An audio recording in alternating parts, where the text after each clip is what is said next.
Hello and welcome to the cottage wildlife garden again. A wet day today, so back in the summer house. Today I wanted to talk about wow plants. And what I mean by wow plants are those flowers, shrubs and trees that really make an impact in our wildlife garden. And I'm very much talking about from our point in our garden here in Lincolnshire, and of course wherever you are in the world it could be completely different, but these are our wow plants. But before we go on to them, it's worth reminding us what the plants do in a wildlife garden. Obviously gardens are associated with plants, but most gardens are flower gardens, and the gardeners like to have flowers, which is perfectly reasonable. But I think in a wildlife garden probably have to look at flowers slightly differently. I think the wildlife gardener is as much a zoologist as a botanist. So plants probably take a slight backstage, and they are firmly put into the interconnected web of life. They are part of the bigger picture. Nevertheless, they're very important because plants provide food, pollen, nectar, leaves for caterpillars. They also provide refuge from the weather, refuge from predators like a sparrowhawk chasing a bird. They can also provide breeding sites for birds in hedges, and they can obviously provide breeding sites for caterpillars, for butterflies, moths, and all sorts of things. They also help with soil health. Obviously soil health is so important because that's from what everything appears from, and the roots of plants interact with fungi in the soil, and the leaves fall down and form humus and compost in the soil. So it's this cycle of stuff that gets reprocessed, and the healthier the soil, the healthier the garden. And through photosynthesis during the day in the sunlight, obviously plants absorb carbon dioxide, so that's a good thing from the pollution point of view. Mainly, whether you're a formal plant gardener or a more relaxed wildlife gardener, these plants bring you pleasure, and that has a good effect on mental health. So with all the vast array of flowers, shrubs and trees available to any gardener, how on earth do you begin to decide which ones are your very best, which ones are your wow plants? And really that's down to one thing: observation. You really need to study these plants and see for yourself which ones are working hardest in your wildlife garden. So what are our top plants? Well, let's start with the best bumblebee plant, and for that award we give it to catmint. This is our catmint that we grow here. It's the only one we grow, and that's the Nepeta gigantea, and this is Six Hills Giant, and it is absolutely brilliant. Planted in a nice warm area, and it'll just grow and flower, and you can split it, divide it, take cuttings, they'll all grow, and you can create a nice swathe of it. And look at the bees. The bumblebees absolutely adore it. It's only really suitable for the long-tongued bees because the flowers are quite tubular, but wow, what a plant. Absolutely brilliant. Our favourite by far, and worthy of the award. The next plant is our best early bumblebee plant. Now there are other plants that flower earlier, but this one, white comfrey, is absolutely brilliant. I mean, just look at that. The sheer number of flowers and the density on a few plants is enormous. It grows from seed quite easily, and it also puts down a deep taproot. And it's a really good plant for the early bumblebees that are looking for a food source. You can use it yourself as well, of course, as a fertiliser ingredient. You can dissolve it in water once it's rotted down. There is a purple variety, but to be honest it's not as good as the white. Now we take a look at the best ground cover food plants. These are plants which cover a lot of soil, help prevent weeds from growing, but also provide food for various insects. And they're the hardy geraniums, sometimes called crane's bills. They're all the geranium species, but these are the outdoor ones, the ones that will live in the garden all year, and they form a nice mat of roots and fantastic flowers, anything from a few centimetres high right up to a metre tall, different colours, and from blues right through to pinks. Wildlife love them, very attractive to hoverflies and bees. As you can see here, this bumblebee is using its very long tongue to push down into the nectar stores of the flower. We now move on to what we consider to be the best looking food plant, and this flower is absolutely gorgeous. It's Phacelia tenacicifolia, sometimes called the fiddleneck, and you'll often find it in garden centres sold as a green manure, but the idea of that is to let it grow and then dig it in, but please don't, let it flower, because look at that gorgeous colour of the flowers, these long anthers bearing pollen. They're absolutely loved by all wildlife. Scatter the seeds on a bit of ground, they will grow no trouble, and they will spend most of the summer flowering. They're attractive to bumblebees, honeybees, everything loves it, it really does. And you can see here even a hoverfly taking pollen off the end of the anthers. Moths as well, particularly at night, and butterflies. What more could you want?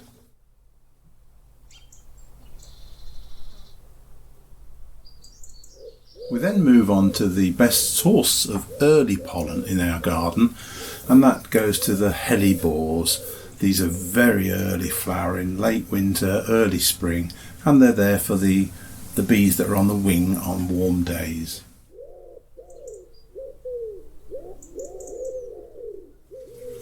Hellebores are quite easily grown. They will set from seed as well, and they end up quite a good sized area of plants. Great for those bees looking for that early food.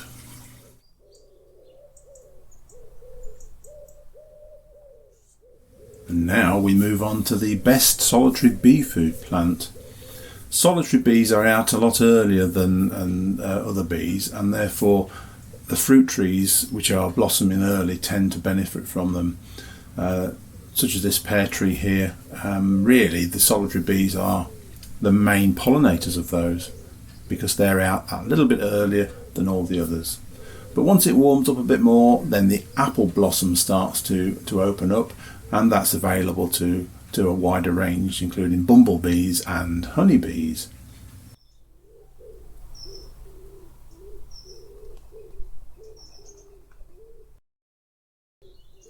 Now we look at our best impact plant, and wow, this one really does have an impact in our garden. That's Rosa Helena, which is a rambling rose, quite a rampant one. It's quite large and quite thorny, but the flowers absolutely fantastic. And over about a 2-week period, the flower buds start to open, and more of them open, and the insects start being drawn into it because of the lovely smell and obviously the food, the pollen and the nectar available. And then it builds up to this massive bloom, and then within a very few days it's all over and done with. But in that short time, these flowers attract hoverflies, solitary bees, bumblebees, and it is absolutely buzzing with life. So for a short 2-week period, this is by far our best impact plant.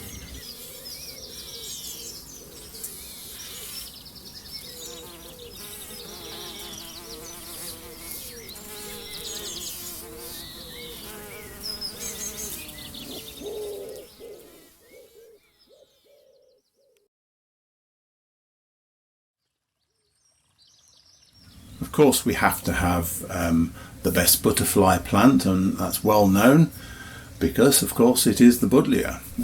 However you choose to spell it, its common name is called the butterfly bush, with good reason. And this is attractive to longer-tongued insects such as bumblebees, who can get their long tongues down these very long tubular flowers, and of course butterflies as well. Not much use to anything else, solitary bees or honeybees, but certainly butterflies and bumblebees can really benefit from them.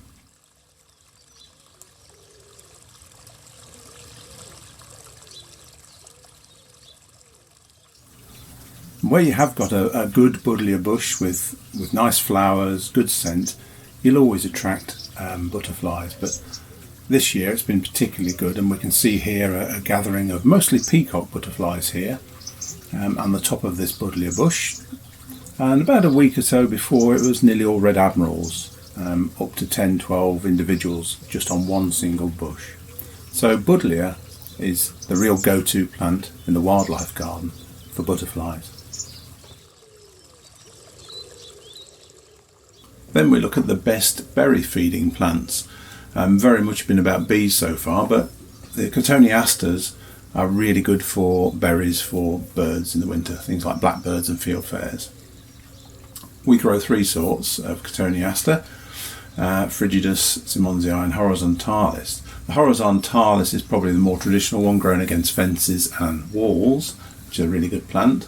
But the Frigidus is more like a shrub or a small tree. It grows quite tall, quite vigorous, but it has really good berries on it. It's absolutely covered in red berries, and you can see here that there's quite long branches, all bearing berries. And there's a yellow version as well, which is a similar size, probably a bit smaller, and that has yellow berries, which is equally as good. And then there's, for more the hedging side, we have the Cotoneaster Simonsii, which is smaller leaved, still has berries, provided you don't cut them all off, and it also makes quite a good compact hedge.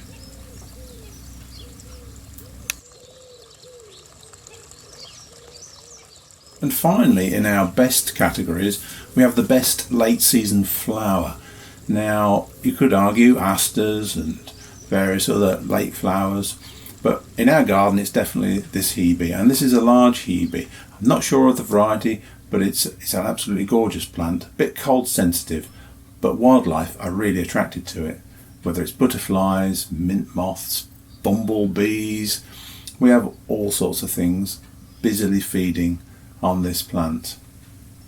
We've even had flies of all sorts of descriptions on it as well, and including this one, which is the hornet mimic hoverfly, which is absolutely enormous, and we've rarely seen that anywhere else in the garden.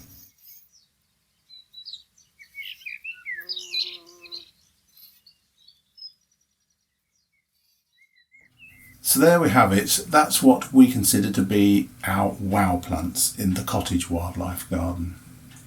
Many others to choose from, and everyone has slightly different successes with different plants. But there are other plants that do well for us, so let's take a quick look at a few of those in passing. This is yellow rattle, the taller of the yellow flowers, growing in the meadow amongst the buttercups and the vetches. Really popular with bees and keeps the grass down, which is great. And of course we have the popular lavender, which is always a favourite with bumblebees. Then there are other herbs such as this sage, which when it flowers, really popular with the bees, and most of the other culinary herbs like rosemary, thyme, do really well when they flower. They do pull in some of the pollinators.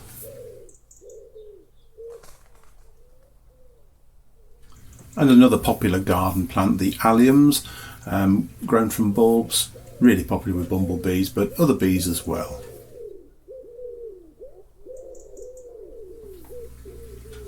And now we have yarrow. This is growing in the wildlife meadow. Yarrow has lots of small flowers, and they form these platforms, these heads of flowers. Now just look at this one. So much going on. You've got a hoverfly on the right hand side going around feeding. You've got small flies buzzing around. You've got some small black beetles, and in the middle there's a spider hunting, and this is probably a crab spider, camouflaged. waiting to pounce on one of these unsuspecting flies. Had a go there, but missed. Now, one flower head supporting all that life. It really is quite an amazing plant, and very popular with insects.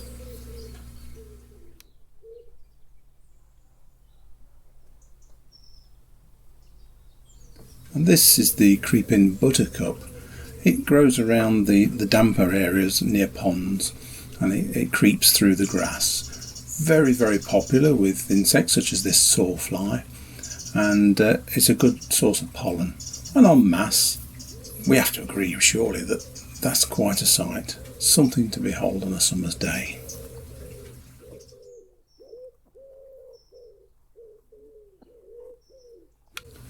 Then we have honeysuckle. This is a garden variety, but of course it does occur naturally in the wild, and it's very popular with moths and bees, particularly at night when the scent is at its highest. It produces berries, and these can be eaten by birds in the winter. So all round, it's quite a good wildlife plant. And this is the European gorse. Usually you see this on heathland and rough pasture, but you can grow it in your garden. It's a great early flower for those early bees. And borage is one of our favourites. We throw a seed down and it just grows where it likes. Lovely star-shaped flowers hanging down, and bees find this a great source of nectar. And every now and again you see the odd different colour one, such as these pink ones, which make it all that little bit more attractive. Then we have some hawthorn, which we've got as quite a large hedge, which is great windbreak, good shelter for birds, but the flowers are absolutely gorgeous. They always seem quite small, but when you look at them close up, they're delightful and a great source of pollen and nectar. And then of course berries for birds in the winter. And another plant that can be used in hedges, but also is a great shrub, is the laurel. Here you can see it with its flower spikes on in the spring. Delightful flowers like little sparklers going off, and these are really attractive to early bees. And then following on from the flowers, we have berries, which of course can be food for the birds. Then there's fuchsias, of course, and this is the Tom Thumb variety, a nice simple open flower, and makes quite a large bush, which is useful for bees. But our favourite cottage garden type plant is the pot marigold. Gorgeous vibrant colours, and the centres of them are a really good source of pollen. You can see bees collecting them and gathering it in their pollen baskets. And if you had a hard day collecting pollen, what better than to have a little nap inside a pot marigold flower.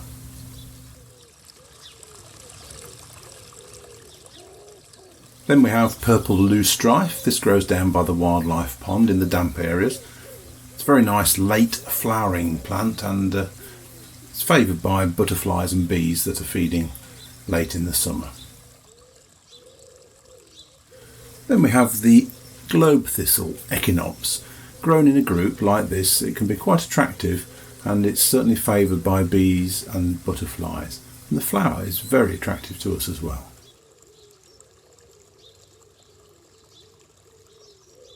And this is wild basil. It grows in the sort of meadow area near the wildlife pond, and it spreads itself quite well, and because there's so much of it, the bees seem to quite like it.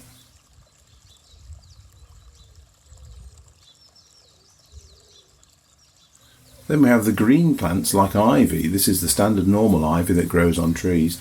This is great for late feeding things like wasps, bees, butterflies. It's also good for shelter, nesting, and if you don't want the normal ivy, you can have this, which is the Persian ivy, which is an ornamental one that also flowers.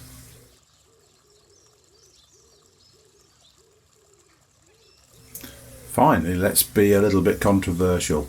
How about the Leylandii hedge? Many people hate them, but to be honest, they're a fantastic shelter plant, good for nesting birds. They can get inside, they can get protection from predatory birds, and it also becomes a very good green wall. in the warm sun, insects can use it to sit on to warm up to operating temperature. So don't dismiss the Leylando hedge. So that's our wow plants, the very best performing plants in our garden, followed on by a few other really good ones. And there are many more. There's hundreds and hundreds that all contribute to the wildlife in the garden. So thanks for watching, and we'll see you again soon.